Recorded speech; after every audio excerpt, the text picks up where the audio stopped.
2025 ખબર છે, જ્યારે વર્ષ પૂરું થવાનું ને પાછળ વળીને પૂરા અધૂરા સપના તરફ જોઈએ ને તો લાઈફને કહેવાનું મન થાય કે જે વિચાર્યું હતું એમાંથી થોડું પૂરું પણ એમ અધૂરું છૂટી ગયું. એમ તો ઘાવ ટાઈમ સાથે ભરાઈ જશે, તો શું કામ સવાલ કરે કે કેમ અને કેટલા તૂટ્યા. ઘણું બધું જવા દેવું જોઈએ આ વર્ષ સાથે, જેમ કે અધૂરા સપનાઓનો બોજ, નવા સપનાઓ પાછળ જવાનો ડર.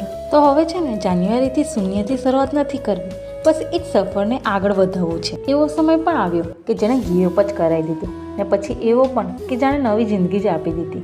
પોતાનું એ વર્ઝન જોયું જે વિચાર્યું પણ ન હતું. હા, ભૂલો પણ કરી મેં થોડી, પણ શીખ્યું કે લાઈફમાં કહી દેવું જોઈએ સોરી ખુદને. બહેતર બનાવવા જરૂરી પણ છે ને ઇટ્સ ઓકે કહીને મજાની જિંદગી ચૂઝ કરવી. હા, હોપ હજી પણ છે બેટરવાળી લાઈફનો, કેમ કે આવનારી દરેક દિવસ આજથી નવો છે.